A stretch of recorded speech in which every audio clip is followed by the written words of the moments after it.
दोस्तों, पहले के ज़माने में एक नेक बादशाह था। एक मर्तबा बादशाह अपने वीरों के साथ सैर के लिए निकला। जंगल के करीब डेरे डाले गए। जब खाने का वक्त हुआ तो दस्तरख्वान बिछाया गया। इतने में बादशाह ने देखा कि एक बहुत बड़े दरख्त पर एक बंदर बैठा हुआ सब कुछ खामोशी के साथ देख रहा है। उसमें बंदरों वाली कोई भी हरकत नहीं थी। बादशाह ने कहा कि थोड़ा सा खाना इस बंदर के सामने भी डाल दो। नौकरों ने थोड़ा सा खाना उस बंदर के सामने भी डाल दिया।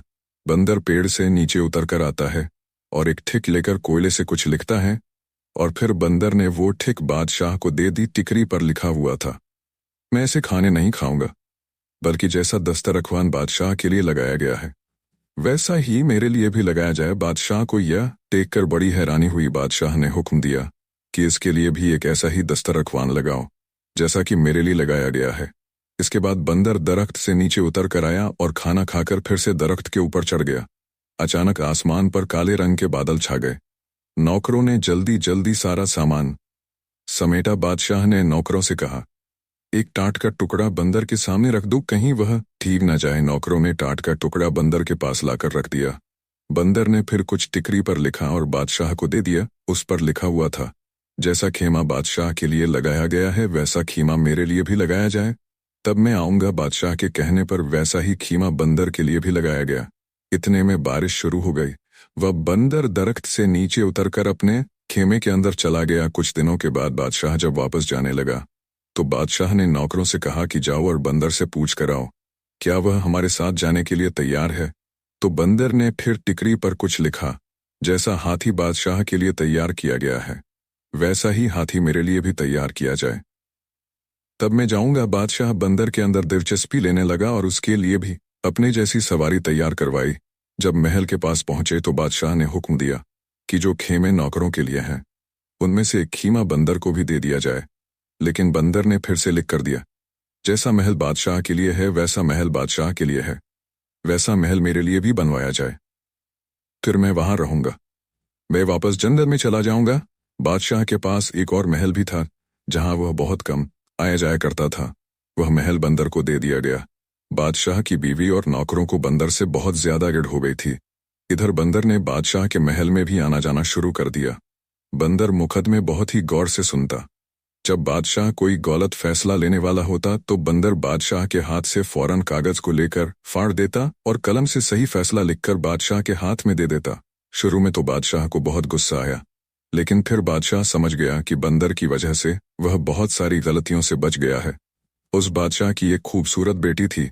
बादशाह अपनी बेटी से दिल जान से ज्यादा मोहब्बत करता था। बंदर को देखने का शौक बादशाह की बेटी को भी पैदा हो गया। एक दिन शहजादी अपनी सहेलियों के साथ बंदर को देखने के लिए आई। जब बंदर ने शहजादी को देखा तो उसे देखकर वह घूरने लगा। शहजादी बंदर के डर से महल के अंदर भाग गई और उसके बाद से यह होने लगा कि शहजादी जब भी बन सवर कर अपना चेहरा आईने में देखती तो पीछे से बंदर का चेहरा नजर आ जाता। पता नहीं कैसे बंदर उसके कमरे में घुस जाता। एक दिन बंदर ने पर्ची में कुछ लिखकर शहजादी के हाथ में थमाया। उस पर्ची में लिखा हुआ था, क्या तुम मेरे साथ शादी करोगी? यकीन करो, मैं भी बहुत खूबसूरत हूँ। शहजादी जानती थी कि यह तहजीबमंद बंदर है, मुझे कोई नुकसान नहीं पहुंचाएगा। धीरे धीरे शहजादी को बंदर से हमदर्दी हो गई। जब यह बात बादशाह तक पहुंची तो उसे यह बात अच्छी ना लगी कि बंदर उसकी बेटी के कमरे में आता जाता है। बादशाह अगले दिन बंदर से मिलने के लिए उसके पास आया। बंदर महल में मौजूद था। बादशाह कहने लगा कि देखो, मैं नहीं जानता कि तुम कौन हो। मैंने तुम्हारी हर बात को माना, तुम्हें अपनी बराबरी का दर्जा दिया। शायद दूसरा कोई बादशाह तुम्हारे साथ ऐसा ना करता, और अब तुमने मेरी बेटी को परेशान करना शुरू कर दिया है। यह बात मुझे जरा भी अच्छी नहीं लगी। इससे पहले कि मैं कुछ सख्त कदम उठाऊं, तुम बाज आ जाओ। बंदर झट से महल से कागज और कलम लेकर आया और कुछ लिखकर बादशाह को दे दिया। उसमें लिखा हुआ था, मैं आपकी बेटी से शादी करना चाहता हूं और मैं आपको यकीन दिलाता हूं मैं आपकी बेटी को हमेशा खुश रखूंगा। बादशाह तो यह पढ़कर हक्का बक्का रह गया कि अपनी फूल जैसी शहजादी की शादी इस बंदर से यह तो कभी भी नहीं हो सकता। बादशाह ने कहा कि ऐसा तो मेरी जिंदगी में कभी हो ही नहीं सकता। बंदर ने लपक कर बादशाह की कमर से तलवार निकाली और दूसरे हाथ से लिखा, अगर ऐसा आपकी जिंदगी में नहीं हो सकता तो मरने के लिए तैयार हो जाइए। मैं आपको मारकर आपकी बेटी से शादी कर लूंगा। आप मेरे मोहसिन हैं। आपने मुझे इस महल में रखा, मेरे खाने पीने का इंतजाम किया। मैं आपको मारकर अपने हाथ आपके खून से रंगना नहीं चाहता। बादशाह ने अपनी मौत को सामने देखा तो कहने लगा, अच्छा मुझे थोड़ा सोचने का मौका दो। बादशाह अपने महल वापस आ गया। वह बहुत परेशान हुआ। एक तरफ बेटी थी और दूसरी तरफ उसकी अपनी जान। सारी रात टहलते हुए उसने परेशानी में गुजार दी, लेकिन अपनी बीवी को उसने कुछ भी नहीं बताया। वो जानता था कि बीवी को जैसे ही पता चलेगा वो सारा महल अपने सर पर उठा लेगी। सुबह होने तक बादशाह फैसला कर चुका था कि वह अपनी जान दे देगा, लेकिन अपनी बेटी की शादी बंदर से कभी भी नहीं करेगा। वह कुछ नसीहत करने के लिए अपनी बेटी के पास गया कि बेटी, कल को अगर मुझे कुछ हो जाए तो तुम्हें अपनी माँ को कैसे देखना है और सल्तनत को कैसे संभालना है। शहजादी ने आंखों में आंसू भरकर कहा, अब्बा जान, यह आप कैसी बातें कर रहे हैं? अल्लाह ताला आपकी उम्र में बरकत अता करें। बादशाह ने कहा, मेरी बेटी वो बंदर मेरे भी पीछे पड़ गया है और मुझसे कहता है कि मैं उसकी शादी तुमसे करा दूं, वरना वह मुझे जान से मार देगा। लेकिन यह तो नामुमकिन है। मैं तुम्हारी शादी उससे भला कैसे कर सकता हूं? तुम्हारी माँ ने उसके कत्ल के कई बार मंसूबे किए, लेकिन वह हमेशा नाकाम रही। वह बंदर आज भी जिंदा फिरता है। बादशाह कहने लगा कि मैं जाकर बंदर को साफ साफ बता देता हूं कि मैं तुम्हारी शादी अपनी बेटी के साथ कभी भी नहीं कर सकता। उसके बाद शायद वह मुझे मार दे। तुम अपनी माँ के साथ तय खाने में जाकर छुप जाना और उस वक्त तक बाहर ना निकलना जब तक कि वह बंदर यहाँ से चला ना जाए। शहजादी ने कहा कि अब्बा, आपकी जान इतनी बेकार तो नहीं है। आप मेरे वालिद ही नहीं, इस सल्तनत के बादशाह भी हैं आप। जाकर बंदर से मेरे रिश्ते के लिए हाँ कर दीजिए। आखिरकार शहजादी ने जैसे तैसे अपने बाप को मना ही लिया। बादशाह ने बंदर को अपनी रजामंदी बताई और बंदर ने कहा, आप शादी की तैयारी शुरू करें। मलिका को जब यह बात मालूम हुई उसने सारा महल अपने सर पर उठा लिया। निकाह वाले दिन बादशाह ने मलिका को एक कमरे में बंद कर दिया और शहजादी का निकाह उस बंदर के साथ करवा दिया। शहजादी रुखसत होकर बंदर के महल में चली गई। अगले दिन जब शहजादी महल वापस आई तो बहुत ही ज्यादा खुश थी।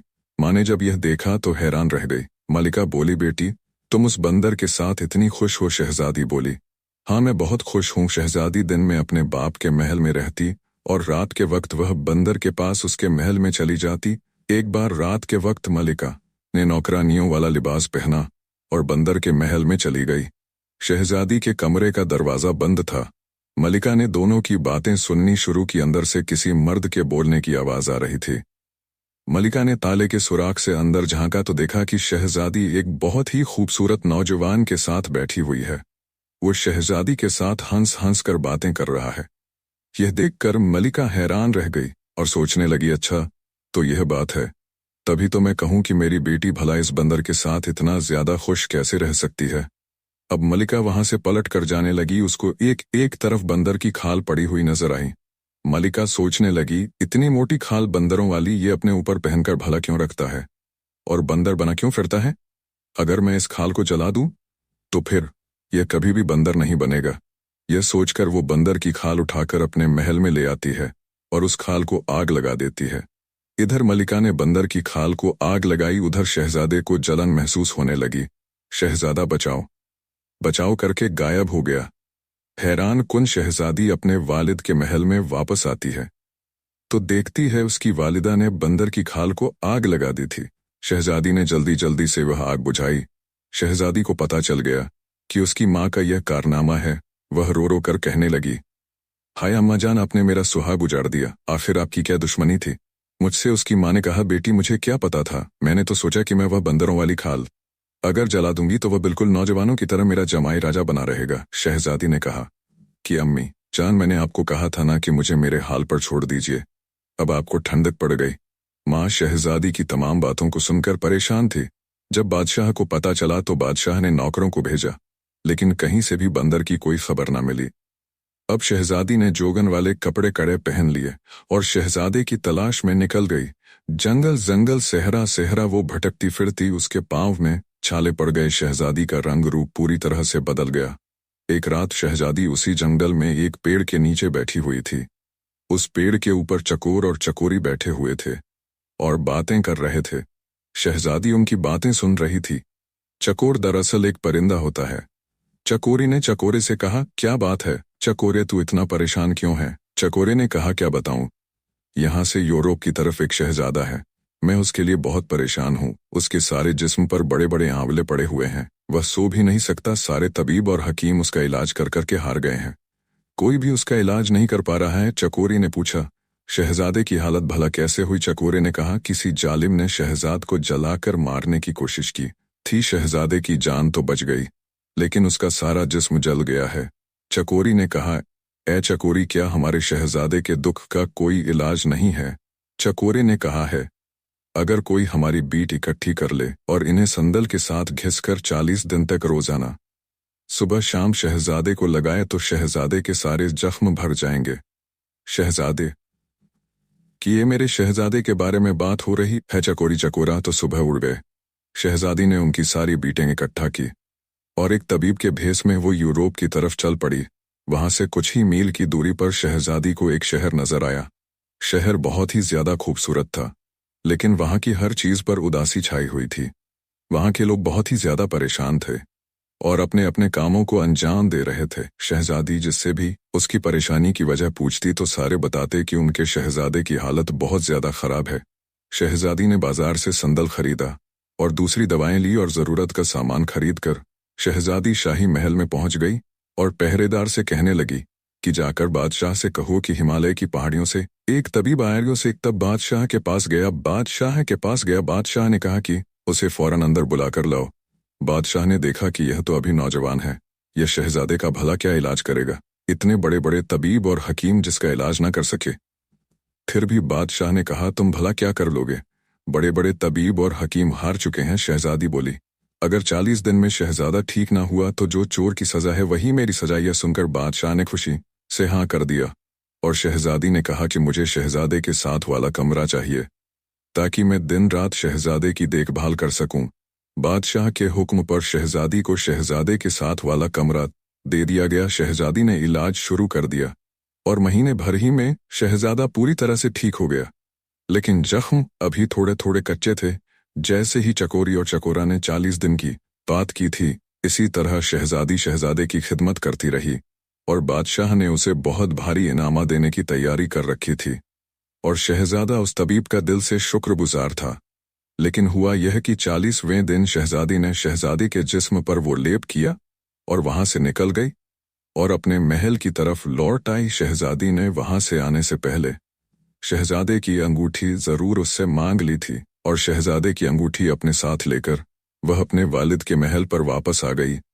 इधर शहजादे को यह मालूम नहीं था कि तबीब चला गया है। महल में शहजादे की सेहत याबी की तैयारी बहुत जोर शोर से हो रही थी, लेकिन तबीब का दूर दूर तक कोई भी अता पता न था। शहजादा बहुत परेशान था और बादशाह भी हैरान था कि कैसा तबीब था वो, कैसा हकीम था जो बगैर एक पैसे का तड़ा किए हुए खामोशी के साथ यहाँ से चला गया। शहजादा जब मुकम्मल तौर पर ठीक हो गया तो उसको अपनी नई नवेली दुल्हन की याद आई। एक दिन वह अपने वालिद से इजाजत लेकर शिकार के बहाने से निकला और सीधा अपने ससुराल चला गया। उसने शाही लिबास पहन रखा था। उसके साथ फौज का एक शाही दस्ता भी था। नौकरों ने उसे बड़े ही एहतराम के साथ महल में बिठाया और बादशाह को खबर दी। कसर न छोड़ा मेरा सारा जिस्म बड़े बड़े आमलो गार्ड अंगूठी के, और वह चुपचाप वहां से चला गया। शहजादी ने उसे अंगूठी दिखाते हुए पूछा, क्या यही आपकी अंगूठी है? शहजादे ने कहा, हाँ, लेकिन यह तुम्हारे पास कैसे आई? शहजादी ने कहा, क्योंकि वो तबीब कोई और नहीं बल्कि मैं ही थी। फिर शहजादी ने उसे पूरी कहानी सुनाई। शहजादी ने कहा, मेरी माँ भी आपकी दुश्मन नहीं थी। जब मेरी माँ ने आपको इंसान बना हुआ देखा तो उसने बंदर की खाल को जला दिया ना कि यह होगी ना, अब दोबारा बंदर बनेंगे? शहजादी बोली, गलती आपकी भी है कि आपने मुझे कभी भी बंदर बनने की वजह बताई ही नहीं, वरना मैं उस खाल को अपनी जान से ज्यादा हिफाजत के साथ रखती। शहजादे ने कहा, दरअसल मुझे यह सारी बातें बताने का कभी मौका ही नहीं मिला। तकरीबन 1 साल पहले की बात है। मैं शिकार करने के लिए निकला और मेरे साथ नौकर भी थे। जंगल में मुझे एक हिरण नजर आया। मैंने उस पर तीर चलाया। वो हिरण मेरी आंखों से ओझल हो गया। मैं उस हिरण की तलाश में निकला। मैं इतना आगे निकल गया कि मेरे साथ जो लोग थे वो सब के सब पीछे रह गए। मैं अपने साथियों से बिछड़ चुका था। मैंने देखा कि सेहरा के पास एक बुजुर्ग बैठे हुए थे। उनके करीब एक 1012 साल का बच्चा भी बैठा हुआ था। वो बुजुर्ग रो रहे थे। उस बच्चे की टांग से खून बह रहा था। वो बुजुर्ग रो रो कर उस शख्स को बद्दुआ देते जा रहे थे जिसने उस बच्चे की टांग पर तीर मारा था। मुझे देखकर बुजुर्ग ने गुस्से से कहा, तुम इंसान हो या बंदर हो, तमीज तो तुम्हें छूकर भी नहीं गुजरी है। बस ये उनके कहने की देर थी। मैं फौरन इंसान से बंदर की शक्ल में तब्दील हो गया। अब जंगल जंगल भटकता फिरे, तुझे कहीं भी ठिकाना नहीं मिलेगा। उनकी बद्दुआ से और अपनी हालत से मैं इतना परेशान हुआ, मैंने उनके पांव पकड़ लिए, रो रो कर उनसे माफी मांगने लगा। मेरी उस हालत को देखकर उस बच्चे को मुझ पर तरस आ गया। उसने अपने दादा से कहा कि दादा जान, जब इंसान अपनी गलती को मान ले तो उसे माफ कर देना चाहिए। हमें चाहिए कि हम इसे माफ कर दें। लड़के ने जब बहुत ज्यादा इसरार किया तो बुजुर्ग ने कहा कि देख, इससे सीख, तूने इसके साथ क्या किया और यह तेरी भलाई मांग रहा है। खैर, मैं अपनी बद्दुआ तो वापस नहीं ले सकता, लेकिन इसे कम कर सकता हूँ। सात भर तू बंदर ही रहेगा। जब कोई लड़की तुझसे हमदर्दी करते हुए शादी के लिए तैयार हो जाएगी, तब तू अपनी असली हालत में वापस लौट आएगा। अगर 1 साल से पहले तेरी शादी हो गई, सिर्फ अपनी बीवी के सामने ही तू इंसान की शक्ल में आ सकेगा। मजबूर होकर मैं वहां से आ गया। मैं वापस अपने महल भी नहीं जा सकता था और मेरा कोई और ठिकाना भी नहीं था। 6 महीनों तक मैं जंगल में यूं ही भटकता रहा कि उसके बाद मेरी मुलाकात तुम्हारे वालिद के साथ जंगल में हो गई, जो मुझे वहां से अपने साथ महल में लेकर आ गए। फिर बादशाह ने तुम्हारी शादी मुझसे करवा दी और आगे की सारी बातें तो तुम अच्छी तरह से जानती हो। शहजादे की यह बात खत्म ही नहीं हुई थी कि मलिका और बादशाह ने सारी गुफ्तगू सुन ली। फिर मलिका ने शहजादे से माफी मांगी और शहजादे से माफी मांगी और शहजादे ने मलिका को माफ कर दिया। बादशाह ने कहा, हमारा कोई बेटा नहीं है बेटा, अब तुम मेरे पास रहोगे। शहजादे ने कहा, अभी तो मुझे अपनी दुल्हन को लेकर अपने महल पर जाना है, अपने वालिद से मिलवाने के लिए, लेकिन मैं आपसे वादा करता हूँ मैं आपका हाथ बटा नहीं जरूर आता रहूंगा। उसके बाद शहजादा अपनी दुल्हन को साथ लेकर अपने वालिद के पास चला गया और फिर दोनों हंसी खुशी अपनी जिंदगी को गुजारने लगे थे।